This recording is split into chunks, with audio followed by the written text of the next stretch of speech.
আসসালামু আলাইকুম ওয়া রাহমাতুল্লাহি ওয়া বারাকাতুহু।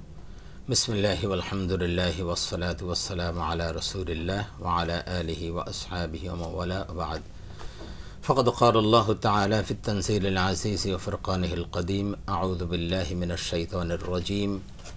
বিসমিল্লাহির রহমানির রহিম। ওয়া লা তুফসিদু ফিল আরদি বা'দা ইসলাহিহা। ওয়া ক্বালা তাআলা আইদান আল ফিতনাতু আশাদ্দু মিনাল কতল। সুপ্রিয় দর্শক শ্রোতা, কাছে দূরে বিশ্বজুড়ে যে যেখান থেকে আমাদেরকে দেখছেন, আপনাদের সকলকে আন্তরিক প্রীতি, শুভেচ্ছা ও স্বাগত জানিয়ে শুরু করছি আপনাদের প্রিয় চ্যানেল বাংলা ভিশনের প্রিয় অনুষ্ঠান সাপ্তাহিক আয়োজন প্রাত্যহিক জীবনে ইসলাম জিজ্ঞাসা ও জবাব। আর বরাবরের মতো আপনাদের সাথে রয়েছে আমি নাজির মাহমুদ। দর্শক, আপনি চাইলে আমাদের অনুষ্ঠানে সরাসরি অংশগ্রহণ করতে পারেন। সেজন্য আমাদের স্কুলে যে নাম্বারগুলো আছে সেখানে আপনাকে ফোন করতে হবে। আপনারা জানেন যে প্রতি বৃহস্পতিবার ঠিক এই সময় আমরা আপনাদের সামনে উপস্থিত হই, সমসাময়িক গুরুত্বপূর্ণ জীবন ঘনিষ্ঠ কোনো বিষয় নিয়ে আলোচনা করি এবং আপনাদের প্রশ্নের জবাব দিয়ে থাকি। আজও আমরা তেমন একটি গুরুত্বপূর্ণ বিষয় নিয়ে আলোচনা করব, তা হলো সমাজ ও রাষ্ট্রে শান্তি শৃঙ্খলা প্রতিষ্ঠায় ইসলামের দিক নির্দেশনা। আমরা যে সমাজে বসবাস করছি, যে রাষ্ট্রে বসবাস করছি, সেখানে শান্তি থাকা একান্ত আবশ্যক। এই শান্তি প্রতিষ্ঠার জন্য প্রত্যেকের দায়িত্ব রয়েছে। এই দায়িত্বটা আমরা যথাযথভাবে পালন করছি কিনা এবং দায়িত্ব পালন করা কতটুকু জরুরি, এই বিষয়গুলো নিয়ে আমরা ইনশাল্লাহ আলোচনা করব। এই বিষয়ের উপর আলোচনার জন্য দেশের বরেণ্য দুজন ইসলামী চিন্তাবিদ আমাদের স্টুডিওতে উপস্থিত আছেন। আমরা চলুন তাদের সাথে পরিচিত হই। আমার ডানে রয়েছেন আপনাদের সকলের প্রিয় ব্যক্তিত্ব, আন্তর্জাতিক খ্যাতিসম্পন্ন ইসলামী চিন্তাবিদ, শিক্ষাবিদ, মিডিয়া ব্যক্তিত্ব হযরত মাওলানা professor Mohammad Mukhtar Ahmad, director centre for religious studies, DIU.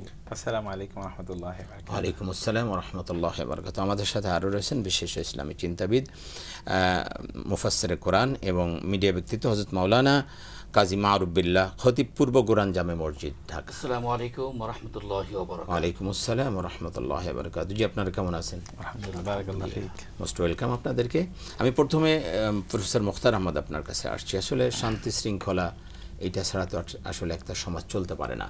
এই সমাজে শান্তি শৃঙ্খলা যাতে থাকে, এই জন্যই কিন্তু আল্লাহ পাক যুগে যুগে নবী রাসূল পাঠিয়েছেন মানুষের মধ্যে, যাতে শান্তি শৃঙ্খলা প্রতিষ্ঠিত থাকে। তো আসলে আমাদের দায়িত্ব কতটুকু রয়েছে সমাজের শান্তি শৃঙ্খলার? জি, বিসমিল্লাহ ওয়া সালাতু ওয়া সালামু আলা রাসূলিল্লাহ ওয়া আলা আলিহি ওয়া আসহাবিহি ওয়া মাওয়ালা মা বা'দ। ইসলামের সাথে শান্তি শৃঙ্খলা অঙ্গাঙ্গিভাবে জড়িত, কারণ ইসলাম শব্দের অর্থ হচ্ছে শান্তি। যদি ইসলাম বলা হয় সালামা, সালিমা, ইয়াসলিমু, এর থেকে যদি আমরা বলি, তার মানে হচ্ছে একজন ব্যক্তি নিরাপদে থাকা। মান সালিম আল মুসলিমুনা মিন লিসানি ওয়া ইয়াদিহি, রাসূল সাল্লাল্লাহু আলাইহি ওয়াসাল্লাম বলেছেন, মুসলিম হচ্ছে সেই যার হাত এবং মুখ থেকে অন্যরা নিরাপদ থাকে। এবং ঠিক মোমেন শব্দটির সাথেও, ঈমান শব্দটির সাথেও নিরাপত্তা জড়িত। আল্লাযী যেটি লিইলাফিহিম রিহলাতাশ শিতাই ওয়াস সাইফ ফালিয়াবুদু রাব্ব হাযাল বাইতিল্লাযী আত'আমাহুম মিন জু' ওয়া আমানাহুম মিন খাউফ। আমানা, ঈমান, আমানা এর মানে হচ্ছে আসলে নিরাপত্তা। এই জন্য আল মুমিনু মান আমানাহুন নাস, মোমেন তো সেই ব্যক্তি যাকে অন্যরা নিরাপদ মনে করে। এই কারণে নিরাপত্তা, শান্তি এটি ইসলামের অঙ্গাঙ্গিভাবে জড়িত একটা ইস্যু। রাসূল সাল্লাল্লাহু আলাইহি ওয়াসাল্লাম যখন মদিনায় যান, তখন মদিনার সনদ, যেটিকে আমরা বলি, বা চার্টার অফ মদিনা, মদিনার তৎকালীন লোকজনের সাথে তিনি যে চুক্তি করেন, 53টি ধারা ছিল সেই চুক্তির ধারাগুলোকে মূলত 8টি ধারায় সামারাইজ করা যায়। মূল বক্তব্যই ছিল এখানকার শান্তি, নিরাপত্তা, এখানে কারো উপর জুলুম অত্যাচার করা যাবে না, জালিমের পক্ষে দাঁড়ানো যাবে না, মজলুমের পক্ষে দাঁড়াতে হবে, রক্তপাত করা যাবে না, ইত্যকার ইস্যুগুলো সেখানকার মূল বক্তব্য ছিল। তিনি তার গোটা জীবন জুড়ে শান্তির কথা বলেছেন, শান্তির কাজ তিনি করেছেন, এমনকি যুদ্ধ তিনি অ্যাভয়েড করেছেন শান্তির জন্য। যেমন উহুদের, আমরা হুদাইবিয়ার সন্ধির কথা আমরা বলছি, এমনকি মক্কা বিজয়, যেটাকে মানে এই পৃথিবীর প্রথম লিবারেশন ওয়ার যদি আমরা বলি, স্বাধীনতার যুদ্ধ বা মুক্তির যুদ্ধ, সেই মুক্তির যুদ্ধে তো রাসূলুল্লাহ সাল্লাল্লাহু আলাইহি ওয়াসাল্লাম রক্তপাত ছাড়া তিনি যুদ্ধ করেছেন। এটাও একটা ইতিহাস, রক্তপাত ছাড়া কোনো দেশ জয় হয়, তাই না? এগুলো আমরা দেখেছি যে কিভাবে তিনি শান্তির কাজ তিনি করেছেন। এমনকি যুদ্ধক্ষেত্রে রাসূল সাল্লাল্লাহু আলাইহি ওয়াসাল্লাম গিয়ে তিনি কি করতেন, যেমন খায়বরের যুদ্ধে তিনি আলী রাদিয়াল্লাহু তাআলাকে বলেছেন, আলী তুমি যাবে তাদের যে দুর্গটা, এই দুর্গটা জয় করার জন্য তোমাকে যাবে, তোমার হাতে পতাকা তুলে দিলাম, কিন্তু তোমাকে প্রথমত গিয়ে তাদেরকে শান্তির প্রস্তাব দিতে হবে। তাদেরকে বলবে যে তোমরা আসলিম তাসলিম, ইসলাম গ্রহণ করে তার তোমরা নিরাপদ থাকবে। আল্লাহ রাসূল যত চিঠি পাঠিয়েছেন সব জায়গায় কিন্তু একই বক্তব্য, আসলিম তাসলিম, যদি তুমি ইসলাম গ্রহণ করো তো শান্তি থাকবে, নিরাপদে থাকবে। তো এই যে নিরাপত্তার কথা রাসূলুল্লাহ সাল্লাল্লাহু আলাইহি ওয়াসাল্লাম তিনি বলেছেন, এই নিরাপত্তা তার গোটা জীবন জুড়ে তিনি করেন। এবং তিনি আলীদের বলেছেন যে কোনো একজন ব্যক্তি তোমার মাধ্যমে ইসলাম গ্রহণ করা এটা খায়রুল লাকা মিন হুমুরিন নাম, আন ইয়াহদিয়াল্লাহু বিকা রাজুলান ওয়াহিদান খায়রুল লাকা মিন হুমুরিন নাম। তার মানে তার গোটা জীবন জুড়ে কেবল শান্তির কথাই ছিল, তিনি এটাই কেবলমাত্র করেছেন এবং এটাই তিনি প্রতিষ্ঠিত করেছেন। এবং এর মাধ্যমে তিনি মূল নীতিও দিয়েছেন যে শান্তি সমাজে প্রতিষ্ঠা করার জন্য করণীয় কি, সম্মিলিতভাবে শান্তি প্রতিষ্ঠার জন্য কাজ করতে হবে। এখানে মৌলিকভাবে অশান্তি কী কারণে হয় সেই জিনিসগুলো এখানে দেখা দরকার। তোর মধ্যে একটি হচ্ছে যে মানুষের মধ্যে কোনো ভেদাভেদ থাকবে না, ব্যক্তিগত মানে বাস্তবে। তিনি বলছেন লা ফাদলা লি আরাবিয়্যিন আলা আজামিয়্যিন ওয়ালা লি আবয়াদ আলা আসওয়াদা। এরকম তিনি বলেছেন যে কোনো ব্যক্তির উপর অন্য কারো প্রাধান্য থাকবে না, কোনো আজমের উপর আরবের কোনো ইয়া থাকবে না, প্রাধান্য থাকবে না, কালোর উপরে সাদা থাকবে না। এখন আমরা যে এই সমাজে যেটা দেখতে পাচ্ছি, এই সমাজে তো আমরা দেখি যে সাধারণত আসলে কার টাকা বেশি, কার সম্পদ বেশি, কে কত বড় পোস্ট বা পজিশনে চাকরি করে, কার ডিগ্রি কত বেশি, তার উপর ভিত্তি করে সম্মান এবং মর্যাদা, এবং এগুলো কিন্তু অশান্তি তৈরি করে। অশান্তি তৈরি করা প্রধানতম একটা নিয়ামক। এবং এই কারণে রাসূলুল্লাহ সাল্লাল্লাহু আলাইহি ওয়াসাল্লাম সেখানে তিনি বলেছেন, রাসূলের কাছে কিন্তু সেখানে আবু লাহাব মানে সে তো আসলে এত উজ্জ্বল, এত শুভ্র, মানে এত শক্তিশালী ছিল। আবার অন্যদিকে বেলাল রাদিয়াল্লাহু তাআলা আনহু ইল্লা বিত্তাকওয়া ইন্না আকরামাকুম ইনদাল্লাহি আতকাকুম। এভাবে রাসূলুল্লাহ সাল্লাল্লাহু আলাইহি ওয়াসাল্লাম তিনি পলিসি তৈরি করেছেন, সমাজ নির্মাণ করেছেন। মানুষের তার সোশ্যাল স্ট্যাটাসের উপর ভিত্তি করে তার মর্যাদা নির্ভর করবে না, এতে সমাজে ইনস্টেবিলিটি তৈরি হয়। আবার এখানে তিনি জাস্টিস পরিপূর্ণভাবে নিশ্চিত করেছেন, জাস্টিসের কাজই তো তিনি করেছেন। মানে তিনি বলেছেন কোরআনের বহু আয়াতে সে বলেছেন শাহিদাল্লাহু আন্নাহু লা ইলাহা ইল্লা হুয়া ওয়াল মালাইকাতু ওয়া উলুল ইলমি কাইমান বিল কিসত। এই আল কিসতের কথা তিনি বলেছেন, মানে কিভাবে সমাজে সবার প্রতি ন্যায় ইনসাফ মেনটেন করবে, কারো উপর অবিচার করা হবে না। এগুলোর কারণে মানুষ বিক্ষুব্ধ। আজকে আমাদের সমাজে বাংলাদেশেও আমরা এখনও যেটার কারণে সাফার করেছি, ধরছে একটা লোক, একটা দল লোক তারা তাদের নিজেকে এলিট মনে করতো এবং অন্যদিকে তারা সাব সিটিজেন বা সাব স্ট্যান্ডার্ড সিটিজেন তারা মনে করতো, তাদেরকে লোলি তারা ট্রিট করতো। এবং এই কারণে সমাজে একটা রিফট তৈরি হয়েছে, একটা ভাঙ্গন তৈরি হয়েছে, একটা বিভাজন তৈরি হয়েছে। এই বিভাজন থেকে আমরা 1 মাস হয়েছে উত্তরণ হয়নি, 1 বছর উত্তরণ হওয়া মুশকিল এটা, কারণ এটা সমাজের রন্ধ্রে রন্ধ্রে ঢুকে গেছে। আর একটা যেটা বললেন যে মানে বিচারহীনতার একটা সংস্কৃতি, জি, এই যে মানে যেখানে আমরা বলছি ন্যায় পরায়ণতা বা ন্যায্যতা, এখানে মানুষের জন্য জাস্টিস মেনটেন করে, জাস্টিসটা এখানে ছিল না, অথবা জাস্টিস যেখানে নাই সেখানে কিন্তু তখন আমরা অশান্তি যে কথাবার্তা বলছি, অশান্তি সেখানে তৈরি। এবং 3 নম্বর একটা জিনিস তা হলো যে কোথাও যদি ভুয়া তথ্য, মানে যদি মিথ্যা তথ্য যদি পরিবেশন করা হয় তাহলে কিন্তু সেখানে অশান্তি তৈরি হয়। আমাদের এই দেশেই আমাদের কাছে সর্বোত্তম উদাহরণ, এর চেয়ে উত্তম উদাহরণ কি হতে পারে? প্রত্যেকটা বক্তব্য এখানে ছিল অসত্য, এখানে বিভিন্ন সেল তৈরি করা হয়েছে, প্রপাগান্ডা মিডিয়া তৈরি করা হয়েছে বিভিন্ন জায়গায় মিথ্যা তথ্য প্রচার করার জন্য মানুষের মধ্যে, তখন কিন্তু অশান্তি তৈরি হয়। কিন্তু আপনি দেখেন জাহেলি যুগের মানুষ, আমরা জাহেলি বলি, জাহেলি যুগের মানুষও কিন্তু মিথ্যা বলতে লজ্জা পেত। জি জি জি, তারা লজ্জা পেত। কিন্তু আমরা দেখেছি কি, মানে লক্ষ লক্ষ মানুষের সামনে দাঁড়িয়ে একেবারে রাষ্ট্রের সর্বোচ্চ জায়গা থেকে মিথ্যা কথা বলতে বলা হয়েছে, মানে একেবারে ডাহা মিথ্যা কথা, সর্বনিম্ন লেভেল পর্যন্ত মিথ্যা একেবারে ছড়িয়ে গিয়েছে। এতে কি হয়েছে? আল্লাহ সুবহানাহু ওয়া তাআলা বলেছেন মুনাফিকদের আলামত, ইযা জাআহুম আমরুম মিনাল আমনি আউল খাউফি আযাউ বিহি, যখনই তাদের কাছে কোনো সংবাদ আসে যাচাই বাছাই না করে তারা এগুলোকে ছেড়ে দেয়। অথবা তারা রাসূল ইসলামের ব্যাপারে অথবা অন্যান্য নবীদের ব্যাপারে ওরা কিন্তু মিডিয়া প্রপাগান্ডা তৈরি করেছিল। একবার বলছেন সাহিরুন কাযযাব, আরেকটা হচ্ছে মাজনুন, মানে এরকম বিভিন্ন সময় তিনি পাগল, অথবা তিনি জাদুকর, অথবা তিনি কবি, গণক ইত্যাকার কথা বলেছে না, এগুলো কিন্তু মিডিয়া প্রপাগান্ডা। এই মিডিয়া প্রপাগান্ডাগুলো যুগ যুগ করেছে এবং এতে অশান্তি তৈরি হয় সমাজে। জি, ধন্যবাদ আপনাকে। আমি আবার আপনার কাছে আসবো। কাজী মারুফ বিল্লাহ আপনার কাছে আসছি যে আসলে রাসূল পাক সাল্লাল্লাহু আলাইহি ওয়াসাল্লাম কিন্তু মানে ওহী প্রাপ্তির আগ থেকেই শান্তির জন্য তিনি কাজ করে গেছেন। এবং আপনি জানেন প্রথম যখন ওহী আসে আল্লাহর হাবিব সাল্লাল্লাহু আলাইহি ওয়াসাল্লাম ভীত বিহবল হয়ে পড়েন, বাসায় এসে বললেন জাম্বিলুনি জাম্বিলুনি। আল্লাহ পাক বললেন ইয়া আইয়ুহাল মুযাম্মিল কুমিল লাইলা ইল্লা কলিলা। তিনি বললেন আমাকে চাদর দিয়ে ঢেকে দাও। আম্মাজান খাদিজাকে বললেন, চাদর দিয়ে ঢেকে দেওয়া হলো, তিনি কাঁপতেছিলেন। আল্লাহ পাক ডাক দিয়ে বলেন ইয়া আইয়ুহাল মুযাম্মিল, হে চাদর আচ্ছাদিত ব্যক্তি, কুমিল লাইলা ইল্লা কলিলা, দাঁড়াও, রাতের কিছু অংশ তুমি নামাজ পড়ো। এই যে অবস্থা, তো এরপরে আম্মাজান একটা কথা বলেছিলেন যে আল্লাহর কসম, আল্লাহ আপনাকে হালাক করবেন না, কারণ আপনি আরতের সেবা করেন, মানবতার সেবা করেন, আপনি এতিমের পাশে দাঁড়ান, আপনি বিধবাদের পাশে দাঁড়াচ্ছেন, আপনি মানুষের সেবা করছেন। এই যে শান্তি প্রতিষ্ঠার জন্য আপনি আত্মীয়দের মধ্যে সম্পর্ক যাতে সুদৃঢ় হয় সে কাজ করছেন। তো এই যে আমরা যদি দেখি তিনি হিলফুল ফজুল তৈরি করলেন, অর্থাৎ সমাজের শান্তি প্রতিষ্ঠার জন্য তিনি আগে থেকেই করেছেন। এবং আমরা সমস্ত নবীদের ব্যাপার যদি দেখি আমরা দেখব যে তারা সবাই এই কাজই করেছেন। সাহাবা রাদিয়াল্লাহু আজমাইনদের মধ্যে আমরা আপনি আসলে এই জায়গা থেকে যদি একটু বলতেন যে আমাদের কতটা জরুরি এই শান্তি প্রতিষ্ঠার জন্য কাজ করা। একটা ফোন নিয়ে আপনার কাছে আসবো। আসসালামু আলাইকুম ওয়া রাহমাতুল্লাহ।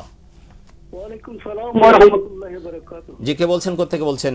আমি আব্দুল মুতালিব চট্টগ্রাম থেকে বলতেছি। জি মুতালিব ভাই, আপনার প্রশ্ন। আমি জানতে চাচ্ছি যে হুজুর কালকে আখেরি সাই সোমবার গেছে, আমাদের এখানে কিছু দেখতেছি হুজুর ওরা ওই কাগজে দুইটা আরবি লেখা লেখে, একটা খাওয়ার জন্য একটা গোসল করার জন্য। এই সম্বন্ধে ইসলাম কি বলে এটা জানতে চাচ্ছি। একটা দুইটা কাগজ লিখছে, তাই একটা আরবি লেখা, এখানে বাংলাতে লেখা থাকে একটা খাওয়ার একটা গোসল করা। আচ্ছা আচ্ছা আচ্ছা, ঠিক আছে, আপনি আমাদের সাথে থাকুন। জি, আমরা প্রশ্ন দিয়ে শুরু করি। আব্দুল মুতালিব ভাই চিটাগাং থেকে উনি বলছেন যে আখেরি চার সোমবার আমাদের এখানে এমন একটা অবস্থা তৈরি করছে যে দুইটা কাগজ, আরবি লেখা দুইটা কাগজ, তার মধ্যে একটা রাখছে খাওয়ার জন্য, একটা গোসল করার জন্য। মানে একটা ওই কাগজ দিয়ে পানি দিয়ে গোসল করবে আর একটা খাবে পানি দিয়ে, পানির মধ্যে দিয়ে। তো এইটা আসলে কি বলবেন আপনি? ধন্যবাদ সম্মানিত উপস্থাপক হাফেজ মৌলানা নাসির মাহমুদ। আপনার প্রশ্ন উত্তর দিয়েই আমার কথাগুলো শুরু করব। আমাদের সমাজের মধ্যে এমন কিছু কাজ নিজে তৈরি করা হয়েছে যেগুলো ইসলামের নামে চালিয়ে দেওয়া হয়। তার মধ্যে একটি, এই যে প্রত্যেক কাগজ তৈরি করলো, নিজে নিজে তৈরি করে নিজে খাচ্ছে, নিজে একটা আমল করছে, এগুলো কোনো ভিত্তি নাই, এগুলো মন গড়া মানব রচিত একটি, মানে ইসলামের সাথে আসলে এর কোনো সম্পর্ক নেই, আদত সম্পর্ক নেই। আমরা জানি ইসলাম মানবতার ধর্ম, ইসলাম শান্তির ধর্ম, ইসলাম কল্যাণের ধর্ম, ইসলাম শৃঙ্খলার ধর্ম। ইসলামের সাথে শান্তির সম্পর্ক, মানবতার সম্পর্ক, শৃঙ্খলার সম্পর্ক, এবং ইসলামের সাথে সম্পর্ক নেই বিশৃঙ্খলার, ইসলামের সাথে সম্পর্ক নেই অশান্তির। ইসলাম শুধু শান্তির কথাই বলে যাচ্ছে এবং ইসলাম শুধু শৃঙ্খলার কথাই বলে যায়। একজন ব্যক্তি তার ব্যক্তি, পরিবার, সমাজ, রাষ্ট্র সকল ক্ষেত্রে যদি শান্তি এবং শৃঙ্খলা পুরোপুরি মেনে চলে, তার জীবনটি হবে জান্নাতি জীবন।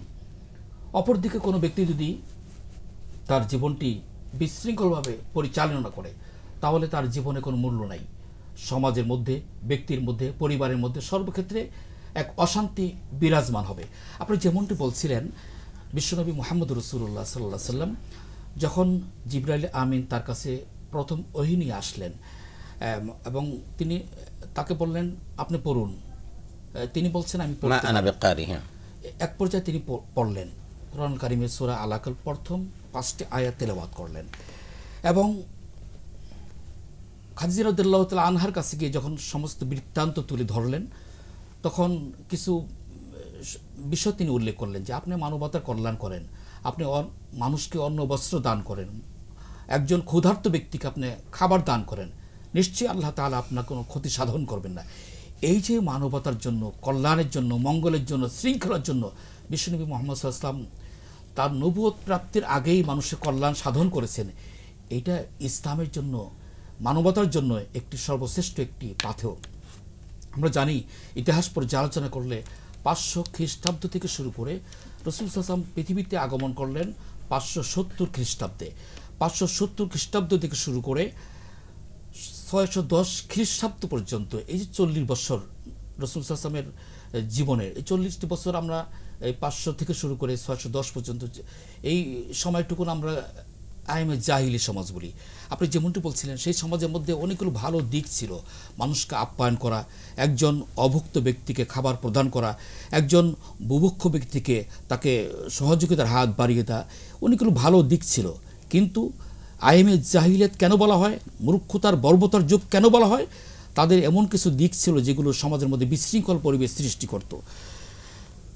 তৎকালীন সমাজের মধ্যে তারা জোর যার মূল্যক তার, এই নীতি নিয়ে তারা তাদের জীবন, আমরা আমাদের সমাজেও দেখেছি। আমাদের সমাজে বা আমরা যেটা দেখছি, এই ব্যাপারে আপনি আমাদের সমাজের সাথে কিভাবে মেলাবেন যে এখানে শান্তি শৃঙ্খলা রক্ষা? ঠিক তেমনি ভাবে ওখানে যেমনটি ভাবে জোর যার মূল্যক তার এই নীতি চলার কারণে বিশৃঙ্খল পরিবেশ সৃষ্টি হয়েছিল, ঠিক অনুরূপভাবে আমাদের সমাজের মধ্যে দেখা যায় যার পাওয়ার আছে, যার ক্ষমতা আছে, যার পেশি শক্তি আছে, যার অর্থের বল আছে, যার ক্ষমতার বল আছে, সে অন্যকে মানুষ বলে গণ্য করতো না। যেমনটা আমরা অল্পদিন আগেও কিছুটা আমরা ফিল করেছি।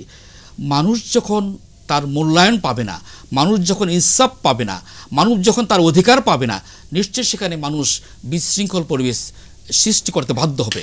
এই জন্য শৃঙ্খলার জন্য আল্লাহ সুবহানাহু ওয়া তাআলা বলছেন, আপনি যে আয়াতটি তেলাওয়াত করেছিলেন, লা তুফসিদু ফিল আরদি বাদা ইসলাহিহা, তোমরা শৃঙ্খল, সুন্দর এবং মানব কল্যাণমূলক পরিবেশ সৃষ্টির পরে তোমরা সেখানে বিশৃঙ্খল পরিবেশ সৃষ্টি করবে না।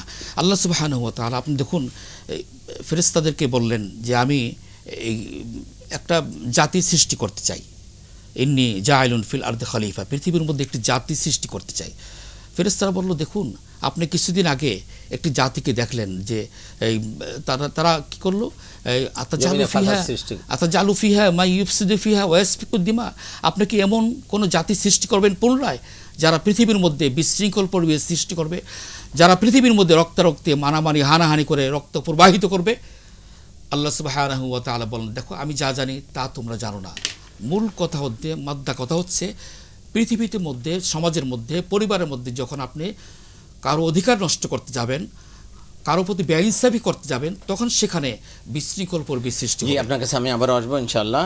মুক্তার ভাই, আপনার কাছে আসছি যে আমরা যদি বলি যে এই একটা পট পরিবর্তন হয়েছে, আমরা ছাত্র জনতার আন্দোলনের মাধ্যমে একটা নতুন সমাজ আমরা দেখতে পেয়েছি, কিন্তু এই সমাজটা 1 মাস মাত্র আজকে পূর্ণ হলো। 1 মাসের মধ্যে আমরা যদি দেখি অনেকগুলো বিশৃঙ্খল পরিবেশের জন্য চেষ্টা করা হয়েছে। আমরা যদি দেখি প্রথম থেকে ডাকাতি, এরপরে সাম্প্রদায়িক একটা উস্কানি ছিল, এরপরে যদি দেখি জুডিশিয়াল কু, এরপরে আনসার বাহিনী দিয়ে, এখন আমরা দেখছি যে এই যে গার্মেন্টস সেক্টর, এবং আজকের একদম জাতীয় দৈনিকের হেডলাইন, আপনি যদি আমি নাম ধরে বলতে, ইনকিলাবের হেডলাইন দেখেন, তারা বলতেছে পার্শ্ববর্তী রাষ্ট্র ভারত তাদের দিয়ে এটাকে করা হচ্ছে, এই গার্মেন্টস সেক্টরকে বিশৃঙ্খল পরিবেশ সৃষ্টি করা হচ্ছে এবং সেখানে উত্তাল একটা পরিবেশ সৃষ্টি করা হচ্ছে। এটা প্রতিবেশী দেশ আমাদের করছে। এখন আসলে এই যে অবস্থাটা, আমাদের কি করণীয়, ইসলাম কি বলে ব্যাপারে? 1 নম্বর কথা হচ্ছে যে এশিয়া পোস্টের একটা বড় ধরনের রিপোর্ট এসছে, যে রিপোর্টটা আমাদের অনেকেরই নজর কেড়েছে, যে নতুন করে এখানে অস্থিরতা তৈরি করার, বিশৃঙ্খলা তৈরি করার জন্য রয়ের একটা বড় প্ল্যান আছে। সে প্ল্যান নিয়ে তারা আলোচনা করেছে। সে প্ল্যানের মধ্যে 1 নম্বর বিষয় হলো যে এখানে যারা সমাজে রাষ্ট্র বিনির্মাণের জন্য যারা কাজ করবে, যেমন ছাত্র সমাজ আছে, এবং এখানে দুটো পলিটিক্যাল পার্টি, খুবই ইম্পর্টেন্ট দুটো পলিটিক্যাল পার্টি এখানে এখন কাজ করছে, ইসলামী ঘরানার এবং সাধারণ জাতীয়তাবাদী ঘরানার। এদের মধ্যে একটা রিফট, ফাটল তৈরি করার জন্য এখানে কাজ করা হবে এবং দেখানো হবে যে এটা একটা মৌলবাদী রাষ্ট্রে পরিণত হচ্ছে। এখানে আলেমদেরকে অনেক বেশি প্রাধান্য দেওয়া হচ্ছে, ইত্তকার অথবা দিনই কথাবার্তা এখানে বেশি বলা হচ্ছে। এইভাবে এটাকে মানে অস্থিরতা তৈরি করার জন্য এরকম অনেক ধরনের প্রচেষ্টা থাকবে। সে কারণে যারা রাষ্ট্র পরিচালনার যারা দায়িত্ব নিয়েছেন তাদেরকে বলবো যে এই জিনিসটি তাদেরকে মাথায় রাখার জন্য। আর আমাদের আজকের টপিকের ক্ষেত্রে খুবই গুরুত্বপূর্ণ, রাষ্ট্র যারা পরিচালনা করে তাদের কিন্তু 1 নম্বর প্রায়োরিটি হয় এখানকার পিস, স্ট্যাবিলিটি ইত্যাদি প্রতিষ্ঠিত করা। কারণ কোনো রাষ্ট্রের সাথে এটার স্থিতিশীলতা অথবা যদি এটা নিরাপত্তার সাথে কিন্তু উন্নয়নের সম্পর্ক আছে।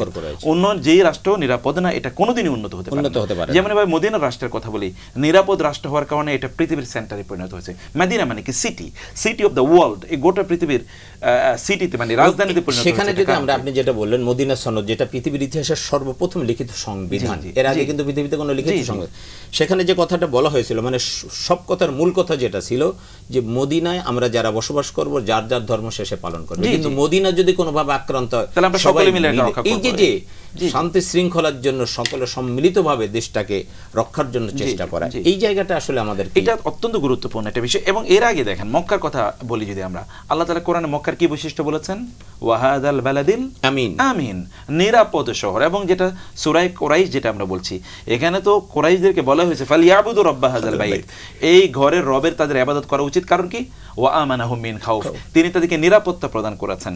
ওয়ামান দাখালাহু কানা আমিনা, এখানে কেউ প্রবেশ করে নিরাপদ হবে। এটা পৃথিবীর কেন হাব অফ দ্য ওয়ার্ল্ড, এটা গোটা পৃথিবীর, এটা হচ্ছে আপনার যদি ইকোনমিক সেন্টার যদি বলি আমরা, অথবা ওয়ার্ল্ড ট্রেড সেন্টার হলো আসলে মক্কা। এটা কারণটা হলো একটাই, যেটা প্রচন্ড নিরাপদ একটা শহর।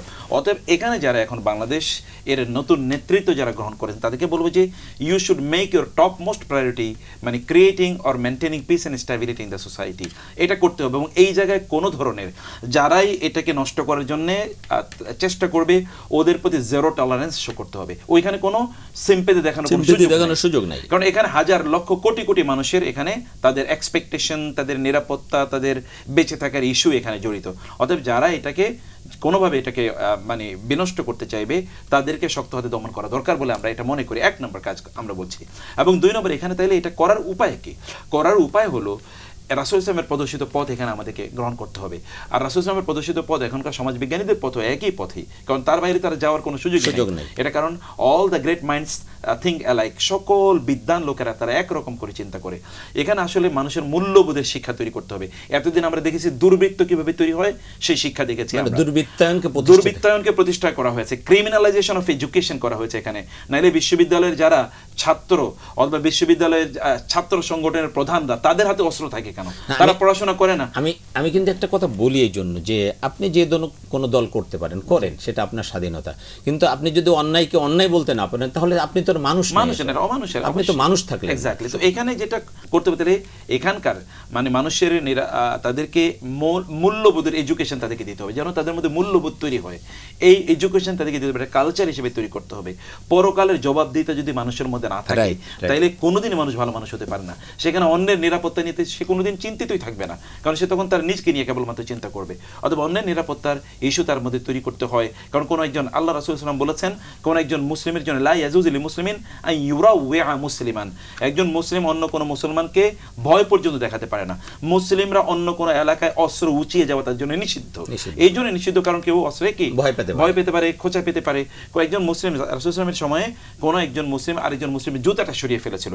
রাসূল বলেন তুমি কেন জুতা সরালে? তার কারণে সে ভয় পেয়েছে, সে তার জুতা চুরি হয়ে গেল কিনা একটু সরিয়ে রেখেছে। আমরা অনেক সময় এরকম করি না, দুষ্টুমি করে। রাসূল সাল্লাল্লাহু আলাইহি ওয়াসাল্লাম বলেছে এটা একজন মুসলমানের জন্য জায়েজ নেই। তাইলে আমাদের কেমন স্ট্যাবিলিটি তৈরি করা দরকার, কেমন সিকিউরিটির কথা আল্লাহ রাসূল সাল্লাল্লাহু আলাইহি ওয়াসাল্লাম নির্দেশ করেছেন। এখানে কেবল মুসলিম ও মুসলিম এর ইস্যু না, মুসলিম ও মুসলিম নির্বিশেষে প্রত্যেকেরই নিরাপত্তা নিশ্চিত করতে হবে। রাসূল ইসলাম এই কথা বলেছেন কোন মুসলিম যদি অন্য কোনো মানে নন কমব্যাটেন্ট, কোনো নন এনিমিক্যাল, অর্থাৎ একজন মানে অন্য কোনো ধর্মের অনুসারী কিন্তু সে শত্রুতা করছে না রাষ্ট্রের বিরুদ্ধে, এইরকম কোনো অমুসলিমকে কেউ যদি ক্ষতিগ্রস্ত করে, তার যদি রক্ত ঝরায়, তাইলে লা ইয়াজিদু রাইহাতাল জান্নাতি, সে জান্নাতের গান পর্যন্ত পাবে না। আর ওয়া ইন্না রিহা লা তুজাদু মিন মাসিরাতি কাযা ওয়া কাযা, অথচ অনেক দূর থেকে কিন্তু হাজার মাইল দূর থেকে জান্নাতের ঘ্রাণ পাওয়া যায়। আর এই ব্যক্তি জান্নাতের সুগন্ধি পাবে না, কারণ হচ্ছে কি সেখানকার নিরাপত্তা নিশ্চিত ধ্বংস করেছে। সেই কারণে নিরাপত্তা এখানে আমাদের টপ মোস্ট প্রায়োরিটি, যে কোনো ভাবে এখানে নিরাপত্তা নিশ্চিত করতেই হবে আমাদেরকে। জি ধন্যবাদ। আমি কাজী মারুবুল আপনার কাছে আসছি। যে কথা আমরা বলতেছিলাম যে আজকে আমাদের সমাজে যে অশান্তিগুলো সৃষ্টি করা হচ্ছে একেবারে ইচ্ছাকৃতভাবে, এইটা দূর করার জন্য আমাদের কি কি পদক্ষেপ নেওয়া দরকার বা ইসলাম আমাদেরকে কিভাবে দিক নির্দেশনা দিচ্ছেন যে আমরা কিভাবে এটা করতে পারি? আপনাকে আবারও ধন্যবাদ। আমি যেমনটি বলছিলাম ইতিপূর্বে যে যখন মানুষের অধিকার নষ্ট হয়, বিনষ্ট হয়, তখন সেখানে বিশৃঙ্খল পরিবেশ সৃষ্টি হয়। আপনি ইতিপূর্বে আমরা এই দীর্ঘ অনেকগুলো বৎসর আমরা দেখেছি মানুষের অধিকার দারুণভাবে ক্ষুণ্ণ হয়েছে, মানুষের অধিকার বিনষ্ট করা হয়েছে, এবং সবচাইতে যে বেশি গুরুত্বপূর্ণ সেটা হচ্ছে আমানত বিনষ্ট করা হয়েছে। আল্লাহ সুবহানাহু ওয়া তাআলা বলেন ইন্নাল্লাহা ইয়া'মুরুকুম আন তু'আদ্দুল আমানাতি ইলা আহলিহা। আল্লাহ সুবহানাহু ওয়া তাআলা বলেন তোমরা তার আমানতকে ফিরিয়ে দাও। ওয়া ইযা হাকামতুম বাইনান নাসি আন তাহকুমু বিল আদলি। আমানতের পরপরই যে বিষয়টি তা হচ্ছে মানুষের মধ্যে ন্যায় বিচার করা। আমানত এবং ন্যায় বিচার দুটোই বিগত বেশ কয়েক বছর আমরা দেখতে পাচ্ছি যথেষ্টভাবে ক্ষুণ্ণ হচ্ছিল। এখন আমাদের কাছে যে বিষয়টি সবচেয়ে গুরুত্বপূর্ণ তা হচ্ছে আমাদের যে রাষ্ট্রীয় যে আমানতগুলো আছে, জনগণের যে অর্থগুলো আছে সেগুলো সঠিক জায়গায় সঠিকভাবে ব্যয় করা। এবং আমরা জানি সকলেই জানি যে আমাদের অনেক আমানতের টাকা পাচার হয়েছে। আমাদের যারা এখন এই দায়িত্বে প্রাপ্ত আছেন আমরা তাদের জন্য দোয়া করি এবং মন খুলে সহযোগিতা করা উচিত। তারা যেন এই পাচারকৃত আমাদের যে অর্থগুলো সেগুলো যেন সঠিকভাবে আনতে পারে, এই জন্য দায়িত্ব পালন করতে হবে। এরপরে আপনি জানেন একটা লোক বসে আছে ঢাকাতে, তার নামে দেওয়া মামলা ছিল যে সে কুমিল্লা গিয়ে একটি গাড়ি পোড়াইছে। এটা কি বিশ্বাসযোগ্য? কেউ কি বিশ্বাস করবে? একটা পাগল কি বিশ্বাস করবে? এই যে একা মামলার পর মামলা দিয়ে দিয়ে মানুষকে প্রচণ্ডভাবে হয়রানি করা হয়েছে। এই ইনসাফগুলো কায়েম করতে হবে সমাজের মধ্যে, কেউ যেন এই হয়রানির শিকার না হয়, এই জন্য আমাদেরকে যথেষ্ট সজাগ থাকতে হবে। আমরা জানি রাসূলুল্লাহ সাল্লাল্লাহু আলাইহি ওয়াসাল্লাম এই ন্যায় বিচার করার ক্ষেত্রে দারুণভাবে কঠোরতা অবলম্বন করতেন। আমরা জানি রাসূলুল্লাহ সাল্লাল্লাহু আলাইহি ওয়াসাল্লামকে বলা হতো বিশ্বনবী মুহাম্মদ সাল্লাল্লাহু আলাইহি ওয়াসাল্লাম বিশ্বের সর্বশ্রেষ্ঠ ন্যায় বিচারক। আল্লাহ সুবহানাহু ওয়া তাআলা বলছেন যে ফালা রাব্বিকা লা ইউমিনুনা হাত্তা ইউহাক্কিমুকা ফিমা শাজারা বাইনাহুম। রাসূলুল্লাহ সাল্লাল্লাহু আলাইহি ওয়াসাল্লামকে কেউ যদি ন্যায় বিচারক না মানে তাহলে তার ঈমান থাকবে না। আল্লাহ সুবহানাহু ওয়া তাআলা রাসূল পাক সাল্লাল্লাহু আলাইহি ওয়াসাল্লামকে শ্রেষ্ঠ ন্যায় বিচারক করে পৃথিবীতে পাঠিয়েছেন। তিনি সমাজের মধ্যে, পরিবারের মধ্যে, দেশের মধ্যে সর্বক্ষেত্রে ন্যায় বিচার কায়েম করেছেন। আজকে আমাদের আদালতের মধ্যে যারা দায়িত্বপ্রাপ্ত আছেন, আমাদের সম্মানিত বিচারক বিরুদ্ধে দায়িত্ব হচ্ছে, এতদিন পর্যন্ত যারা এই বেইনসাফির শিকার হয়েছিল, বৈষম্যের শিকার হয়েছিল, তাদের প্রতি ইনসাফ কায়েম করা, তারা যেন কোনোভাবে কোনো অবস্থা যেন আর এই ন্যায় বিচারের সঠিকভাবে যেন পেতে পারে, এই বঞ্চিত না হতে পারে, তা সজাগ দৃষ্টি রাখতে হবে। আরেকটি বিষয় তা হচ্ছে আমাদের যে বিচারকরা আছে আমাদের সমাজের মধ্যে, আমাদের সংবিধানে এমন একটি সিস্টেম করা, বিধান করা আছে যে বিচারকের সমালোচনা করা যাবে না। একজন বিচারক অন্যায় করতে পারে, সে তো মানুষ, তার সমালোচনা কেন করা যাবে না? রাসূল সাল্লাল্লাহু আলাইহি ওয়াসাল্লাম বিচারকের 3টি গুণাবলী উল্লেখ করেছেন, তার মধ্যে কোনো বিচারক বেইনসাফি রায় দিতে পারে, তার কি সমালোচনা করা যাবে না? এই জন্য যারা দায়িত্বপ্রাপ্ত আছেন বিচারালয়, অবশ্যই ন্যায় বিচারক তাদেরকে উপস্থাপন করতে হবে, যাতে মানুষ যেন ন্যায় বিচার পেতে পারে। জি ধন্যবাদ। আমি প্রফেসর মুখতার আহমদ আপনার কাছে আসছি। আমরা আসলে সবাই তো রাষ্ট্রের দায়িত্বশীল না, মানে বড় বড় জায়গায় সবাই নাই। আমরা বারবার এই কথাটা আপনিও বলছেন, উনিও বলছেন যে এখন যারা দায়িত্বশীল আছে, যারা সবাই কিন্তু আমরা সেই জায়গায় নাই। আমরা কেউ দিনমজুর আছি, কেউ মসজিদের ইমাম আছি, কেউ স্কুলের শিক্ষক আছি, কেউ গ্রামে কৃষিকাজ করছি। আমাদের প্রত্যেকের দায়িত্ব আছে কিন্তু। তো এই জায়গাটা যদি আপনি বলতেন যে আসলে আমাদের প্রত্যেকের এই শান্তি শৃঙ্খলা রক্ষায় আমাদের প্রত্যেকের কি দায়িত্ব রয়েছে? আমরা কুল্লুকুম রাঈন ওয়া কুল্লুকুম মাসউলুন আন রাঈয়াতিহি, প্রত্যেকে তো দায়িত্বশীল, তার দায়িত্ব সম্পর্কে তাকে জিজ্ঞাসাবাদ করতে হবে। আমি একটা লাস্ট পয়েন্ট যারা রাষ্ট্র পরিচালনা করছেন তাদের সাথে বলে এই ইস্যুটি একটু বলতে চাই, তাহলে যে অপরাধের এবং অপরাধীদের শাস্তি ইমিডিয়েট করা দরকার। কোরআন আল্লাহ তাআলা বলেছেন ওয়ালা তাআখুযুকুম বিহিমা রাআফাতুন ফি দীনিল্লাহ। অপরাধীদেরকে শাস্তি দেয়াকে আল্লাহ তাআলা বলেছেন এটা আল্লাহর দ্বীন, ফি দীনিল্লাহ। তিনি বলতে পারতেন যে তাদের যে অপরাধের শাস্তির ক্ষেত্রে তাদেরকে কোনোভাবে তোমাদেরকে যেন ছাড় দিও না, এটা তিনি বলতে পারতেন, কিন্তু তিনি বলেছেন ফি দীনিল্লাহি, তাদের শাস্তি দেওয়াটাই হলো এটাই বিধান। তো সেই কারণে আমরা বলবো যে যারা অপরাধ করেছে তাদের প্রতি no mercy should be shown to them. যদি দেখানো হয় তাইলে অন্য অপরাধীরা মনে করবে না এভাবেই তো, কারণ এটা হচ্ছে ওই যে একটা ইনডেমনিটি কালচার, অর্থাৎ অপরাধীদেরকে তাদেরকে ছেড়ে দেওয়ার অথবা তারা ক্ষমা পাওয়ার একটা সুবিধা যখন তৈরি হয় তখন অন্য অপরাধীদের উদ্বুদ্ধ হয়। ইসলাম বলেছে এটা যেন ওয়াল ইয়াশহাদু আযাবাহুমা তাইফাতুম মিনাল মুমিনিন। কেন মুমিনরা তাদের শাস্তিটা প্রত্যক্ষ করবে? প্রকাশ্যে কেন হতে হবে? কারণ তাহলে অন্যরা এখান থেকে তারা ভয় পাবে এবং শিক্ষা গ্রহণ করবে। এটা এক নম্বর বলার পর এরপরে যেটা বলতে চাই তাহলে যে আমাদের প্রত্যেকেরই কিন্তু স্টেক আছে যে এখানে শান্তি নিরাপত্তা নিশ্চিত করার জন্য, এবং এই জন্য আমাদের করণীয় কি?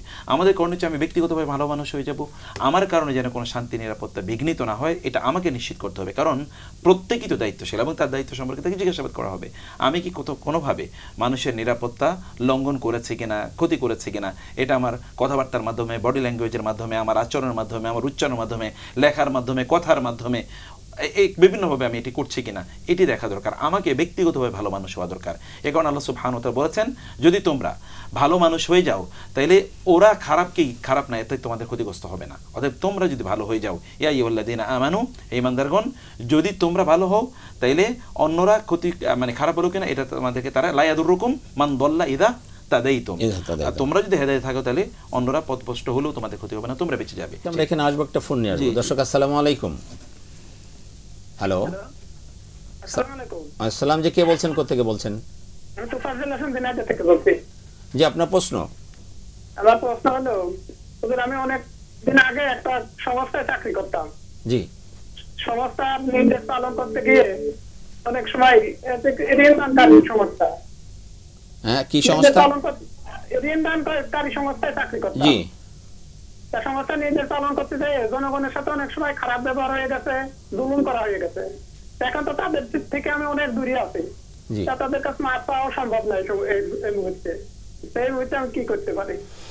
জি ধন্যবাদ ভাই, আপনার আমাদের সাথে থাকুন। মুক্তার ভাই, আপনি শুনেছেন প্রশ্নটা, উনি এক সংস্থা চাকরি করতো, ঋণ আদান প্রদান করা, তো সেক্ষেত্রে মানুষের সাথে অনেক সময় এক নম্বর হচ্ছে আপনি যে সংস্থাতে চাকরি করেছেন এই গোটাই তো একটা সুদী সংস্থা, অতএব এই সংস্থায় চাকরি করে আপনার উচিত হয়নি। এখনো যদি আপনি চাকরি করেন তাহলে you should immediately quit that job, এবং আপনি কোনো হালাল সংস্থায় গিয়ে আপনি চাকরি করেন, কারণ আল্লাহ আপনাকে হালাল জীবিকার বরাদ্দ দিয়ে সৃষ্টি করেছেন, হারাম দিয়ে সৃষ্টি করেন নাই।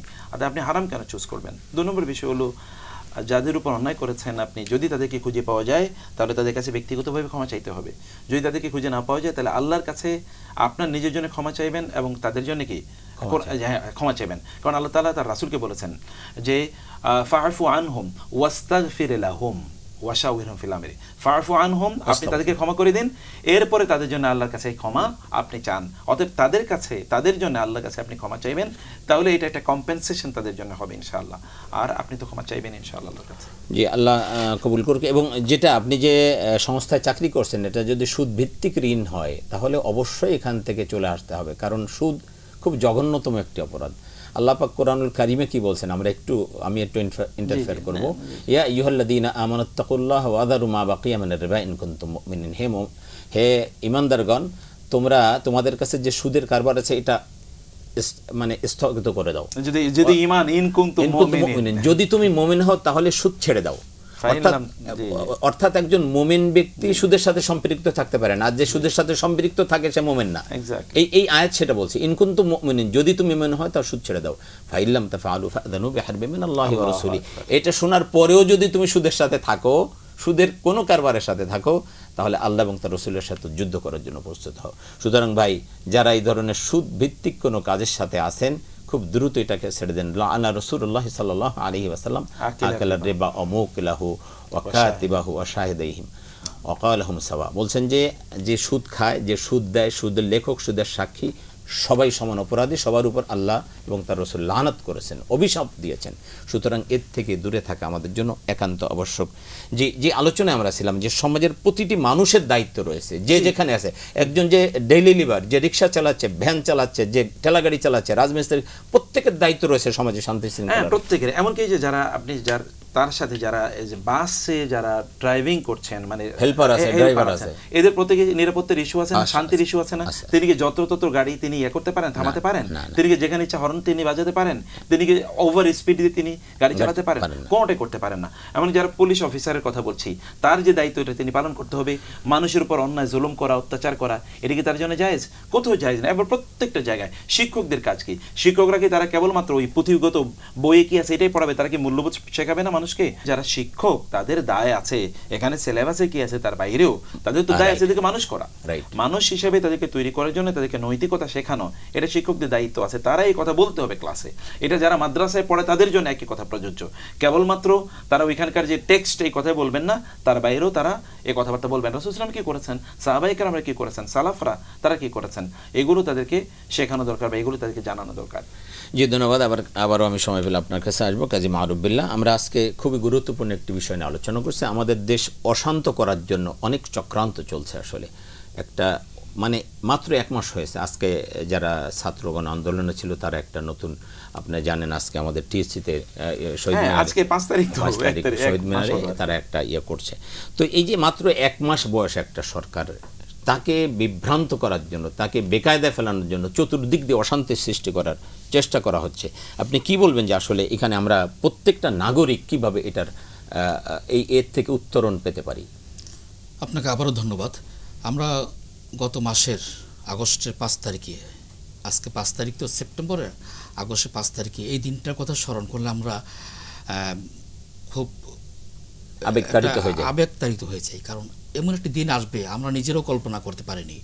কারণ দীর্ঘ 17টি বৎসর, 16-17টি বৎসর যেভাবে জগদ্দল পাথরের মতো বসেছিল, মানুষের ব্যক্তি, পরিবার, সমাজ সর্বক্ষেত্রে স্বাধীনতাকে প্রচণ্ডভাবে হরণ করা হয়েছিল। এবং বিচার বিভাগ থেকে শুরু করে সকলের ন্যায় বিচার তো মানুষের চিন্তাও করতে পারতো না। একজন ব্যক্তি ফোন করে বলতো তাকে এই রায় দাও, এই রায় দেওয়া হতো। এইভাবে বিচার বিভাগকে ধ্বংস করা হয়েছে, অর্থনীতি ধ্বংস করা হয়েছে। আপনি যেমনটি বলছিলেন, আপনার ঢাকা বিশ্ববিদ্যালয়ের সেন্ট্রাল মসজিদের যেহেতু খতিব, আপনি বাংলাদেশের সেরা জায়গায় আছেন, শিক্ষা ব্যবস্থাকে কী পরিমাণ ধ্বংস করা হয়েছে, এটা যদি আমরা এর থেকে উত্তরণ না করতে পারি তাহলে আমাদের জাতি নষ্ট হয়ে যাবে। শিক্ষা ব্যবস্থা ধ্বংস করা হয়েছে, নীতি নৈতিকতা ধ্বংস করা হয়েছে, এমন কোনো সেক্টর নাই যেখানে ধ্বংসস্তূপ হয় নাই। এগুলো থেকে যদি উত্তরণ করা যায়, আমরা একজন বিশ্ববরণ্য ব্যক্তিত্ব পেয়েছি ডক্টর ইউনূস সাহেব, আমরা তাকে সহযোগিতার হাত বাড়িয়ে দেব, বিভিন্নভাবে সহযোগিতা করব, পরামর্শ দিব তাকে। 1 মাস যেতে না যেতেই আপনার দাবি দেওয়া, এত 16 বছর আপনি কোথায় ছিলেন, কোথায় ঘুমিয়েছিলেন, তখন আপনার দাবি দেওয়ার খবর ছিল না, এখন আপনি দাবি দেওয়ার স্তূপ নিয়ে তার সামনে হাজির হচ্ছেন। এগুলো হাজির হওয়া মানেই তাকে ডিস্টার্ব করা, ক্ষতি সাধন করা। যে সমস্ত 15-16 বছর যারা সুবিধাভোগী যারা ছিল, তারাই এখন ডিস্টার্ব করে তাকে ক্ষতি সাধন করার চেষ্টা করছে। জি, ধন্যবাদ। আবার আপনার কাছে আসবো। আমি মুক্তার ভাইয়ের কাছে আসছি। আমি একটা আয়াত তেলাওয়াত করেছিলাম, আপনি আল্লাহ পাক কোরআনুল কারীমের মধ্যে বলছেন যে ওয়াল ফিতনাতু আশাদ্দু মিনাল কতল। ওয়াল ফিতনাতু আশাদ্দু, ফিতনা, সমাজে ফিতনা ছড়ানো, সমাজে অশান্তি শৃঙ্খলা সৃষ্টি করা, এটা হত্যার চেয়ে জঘন্য একটি অপরাধ। আপনি যদি একটু এটা ব্যাখ্যা করতেন। না, এটা তো একেবারেই সত্য কথা। সমাজে ফিতনা মানে কি? ফিতনার অনেকগুলো অর্থ আছে। ফিতনা একটি অর্থ হচ্ছে বিপর্যয় তৈরি করা, সমাজে বিশৃঙ্খলা তৈরি করা, সমাজে নিরাপত্তাহীনতা তৈরি করা, সমাজের মানুষকে অশান্তিতে মানুষকে রাখা। এবং এখানে ফিতনা মানে কিন্তু আবার জাস্টিসের মানে ব্যত্যয় ঘটে, এটাও কিন্তু ফিতনা। ইন্নাল্লাযীনা ফাতানুল মুমিনিনা ওয়াল মুমিনাতি সুম্মা লাম ইয়াতুবু ফালাহুম আযাবু জাহান্নাম ওয়া লাহুমুল আযাবুল হারিক। এখানে কিন্তু ফাতানু মানে হচ্ছে তারা মুসলিমদেরকে শাস্তি দিয়েছে, কষ্ট দিয়েছে। এটা কারণ কি? আলা ফিল ফিতনাতি সাকাতু, ওদের ব্যাপারে বলেছেন ওরা নিজেরাই ফিতনার মধ্যে পড়েছে।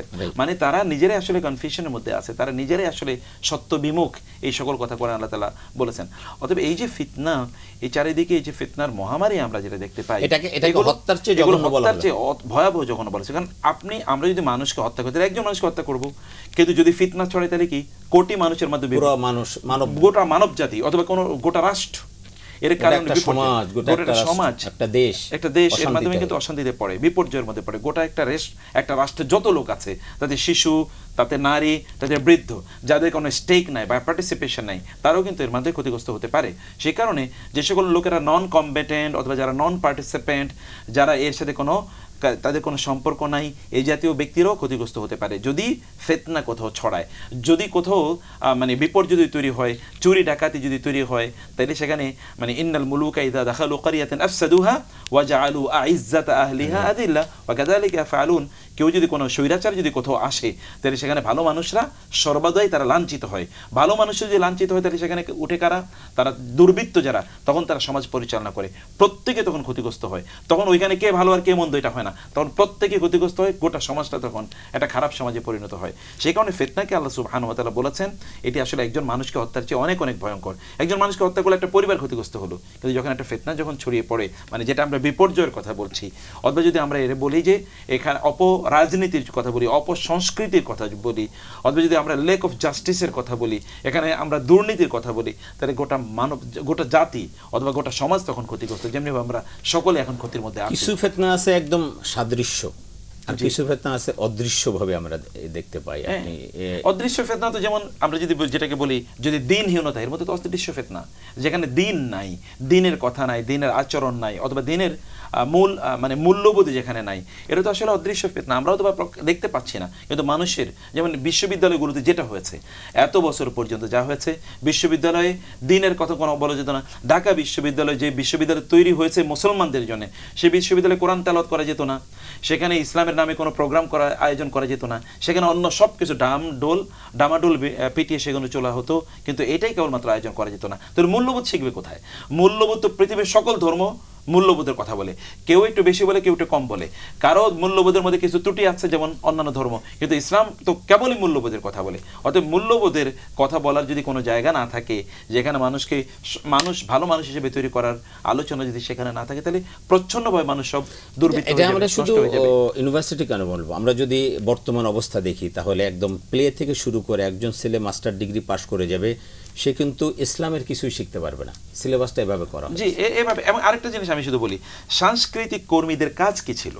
মানে কোন একটা দেশের সাংস্কৃতিক কর্মী, সংস্কৃত শব্দটাই তো পজিটিভ, অতএব সাংস্কৃতিক কর্মীদের কাজ হলো মানুষকে কালচার করা, সংস্কৃতি শেখানো, ভালো করা। কিন্তু আমাদের এই দেশে কি দেখলাম আমরা? মানে দুর্বৃত্তায়ন তাদেরকে পর্যন্ত ইয়ে করেছে, ছাত্রদের উপর গরম পানি ঢেলে দাও, তাদেরকে যেভাবে হোক তাদেরকে দমাও, ইত্যাদির কথা কি তাদের মুখ থেকে আসেনি? এগুলো এসে তাদের মানে এমন কোনো জায়গা নাই যেখানে এই ফিতনা এর কারণে মানুষ আক্রান্ত হয় নাই। এই কারণে আপনার বক্তব্য সত্য যে এখানে তখন আর কেউ ওই পুরোহিত থেকে শুরু করে আপনার মসজিদ থেকে শুরু করে একেবারে মক্তব পর্যন্ত এবং বিশ্ববিদ্যালয় পর্যন্ত কোনোটাই কিন্তু তখন অথবা সংসদ পর্যন্ত কোথাও এটা মানে মুক্ত থাকবে না এই দুর্বৃত্তায়ন থেকে, যদি সেখানে ফিতনা ছড়িয়ে পড়ে। তাই হয়েছিল আমাদের এই সমাজে। জি ধন্যবাদ আপনার কাছে। আমি শেষ মুহূর্তে হয়তো আরও একবার আসবো। কাজী মারুফ বিল্লাহ, আমরা আজকের যে আলোচনা করছিলাম এই আলোচনার সারাংশ আপনি যদি আমাদেরকে একটু বলতেন। আমরা বিশ্বনবী মুহাম্মদ রাসূলুল্লাহ সাল্লাল্লাহু আলাইহি ওয়াসাল্লাম তার যে আগমন ছিল, আল্লাহ সুবহানাহু ওয়া তাআলা তাকে পাঠিয়েছেন গোটা বিশ্ব মানবতার জন্য একমাত্র মুক্তির মহান দূত করে পাঠিয়েছেন। তিনি শান্তির কথা বলেছেন, মানবতার কথা বলেছেন। আসুন রাসূলুল্লাহ সাল্লাল্লাহু আলাইহি ওয়াসাল্লামের আদর্শের দিকে আমরা চলে যাই। সূরা আল আহজাবের 21 নম্বর আয়াতে আল্লাহ সুবহানাহু ওয়া তাআলা বলছেন, লাকাদ কানা লাকুম ফি রাসূলিল্লাহি উসওয়াতুন হাসানাহ। রাসূলুল্লাহ সাল্লাল্লাহু আলাইহি ওয়াসাল্লামের জীবনের মধ্যে রয়েছে আমাদের সকল কিছু, সকল কল্যাণ, সকল মঙ্গল। এই জন্য রাসূলুল্লাহ সাল্লাল্লাহু আলাইহি ওয়াসাল্লাম ব্যক্তি, সমাজ, পরিবার থেকে শুরু করে গোটা জীবন আসুন আমরা আদর্শ হিসাবে গ্রহণ করি।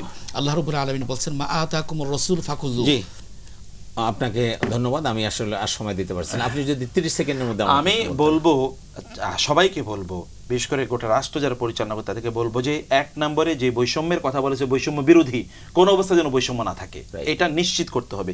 2 নম্বর হচ্ছে ন্যায় ভিত্তিক সমাজ তৈরি করতে হবে যেখানে এখানে ন্যায় থাকে, একেবারে আদালত থেকে শুরু করে একেবারে সাধারণ মানুষ পর্যন্ত কোথাও যেন অন্যায়ের ছিটে ফোটাও না থাকে। এবং 3 নম্বর আমি বলবো যারা অপরাধ করেছে কোনো মার্সি তাদের প্রতি শো করা যাবে না। জি অনেক ধন্যবাদ আপনাকে, আপনাদের দুজনকে অনেক মূল্যবান কথা বলেছেন। প্রিয় দর্শক, আমরা অনুষ্ঠানের শেষ পর্যায়ে চলে এসেছি। আসলে একটা সংস্কৃতি আমাদের তৈরি হয়েছে, যেমন ঘুষ, যেখানে যাবেন ঘুষ ঘুষ ঘুষ। এই আমাদের কিছুদিন অন্তত 1-1.5-2 বছর এই প্র্যাকটিস করতে হবে যে কোনো অবস্থাতে ঘুষ দেওয়া যাবে না। মানে প্রত্যেকটা অন্যায়কে, মানে প্রত্যেক সেক্টরের তো অন্যায়ের একটা মানে সংস্কৃতি চালু হয়ে গেছে সব জায়গায়, বিচার বিভাগ বলেন, শিক্ষা বিভাগ বলেন, আপনি যেখানে যাবেন। তো আমাদের কিছুদিন অন্তত এমন থাকা দরকার, যে কথা আমাদের শেখ মুখতার আহমদ বলেছেন, যে আমরা কোনোভাবে কোনো মানে জিরো টলারেন্স থাকতে হবে যে কোনো অন্যায় থেকে, আমরা কোনোভাবেই এটা হতে দিব না। আমরা যদি কিছুদিন এভাবে প্র্যাকটিস করতে পারি অন্তত 2 বছর 3 বছর, তাহলে দেখা যাবে যে একটা পরিবর্তন এখানে আসবে এবং ন্যায়ের এবং শান্তি শৃঙ্খলার একটা সমাজ হয়তো আমরা প্রতিষ্ঠিত করতে পারবো। আল্লাহ পাক আমাদেরকে সেটা করার তৌফিক দান করুন। আপনাদের ইহকালীন পরকালীন কল্যাণ কামনা করে আগামী অনুষ্ঠান দেখার সাদর আমন্ত্রণ জানিয়ে আজকের মতো বিদায় নিচ্ছি। আল্লাহ হাফেজ। আসসালামু আলাইকুম ওয়া রাহমাতুল্লাহি ওয়া বারাকাতুহু।